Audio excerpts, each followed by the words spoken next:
Bonjour à tous, au sommaire de ce mardi, le Jeep Grand Cherokee Trackhawk, le prix du Lamborghini Urus et l'Alfa Romeo Stelvio Quadrifoglio à l'essai.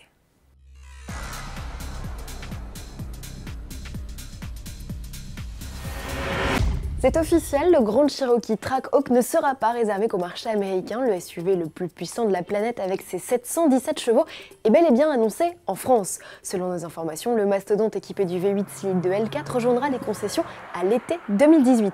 Le temps de laisser à Jeep le soin d'homologuer sa bête.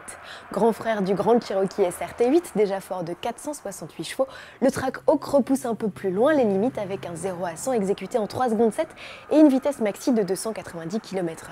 Le bestiau ne sera pas proposé en série limitée, mais le contingent alloué au marché français ne devrait pas excéder les 50 unités par an. Il va falloir se positionner, d'autant que le prix pourrait se montrer très attractif avec un ticket d'entrée à un peu plus de 100 000 € hors malus. Élevé, certes, mais c'est moitié moins qu'un Urus. Le SUV Lamborghini au V8 biturbo de 650 chevaux s'affichera dans les concessions françaises dès le printemps prochain à partir de 205 715 €, prix auquel il faut ajouter 10 000 € de malus si vous passez commande d'ici la fin de l'année. Et ce tarif peut vite grimper en piochant dans le catalogue fourni des options. Sellerie cuir, affichage tête haute, caméra à 360 degrés, haillons motorisés, toit panoramique ou encore interface pour smartphone sont facturés entre 800 et 3 000 €. Et les aides à la conduite, même les plus basiques type maintien en file ou régulateur de vitesse adaptatif ne sont pas de série et cher payés pour un véhicule de cette catégorie. Quant à la palme de l'option la plus chère, c'est celle qui permet de troquer la banquette 5 places par 2 sièges indépendants, coût de la transformation 6 600 €. Créez l'Urus de vos rêves sur notre rubrique Prix du neuf ou sur le configurateur en ligne de Lamborghini. SUV vitaminé toujours avec cet essai de l'Alfa Romeo Stelvio Quadrifoglio, réalisé par notre confrère de Sport Auto Sylvain Vetto. Tout juste revenu de Dubaï, on lui a demandé ce qu'il pensait du mastodonte italien au V6 biturbo de 510 chevaux.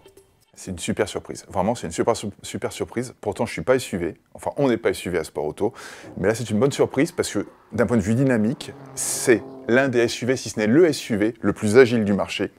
Et vraiment, on attend de voir évidemment ce que va donner l'Urus et éventuellement le Jeep. Mais là, déjà, ce que nous a proposé Alfa en termes de comportement, en termes d'agilité, en termes de motricité, c'est vraiment quelque chose d'exceptionnel. En termes de sonorité, c'est vrai que le V6, il est un peu décevant à l'intérieur. Extérieurement, tout le monde en profite, ça c'est plutôt sympa. On aurait préféré qu'il y ait ce petit rajout sonore à l'intérieur pour s'en délecter encore davantage.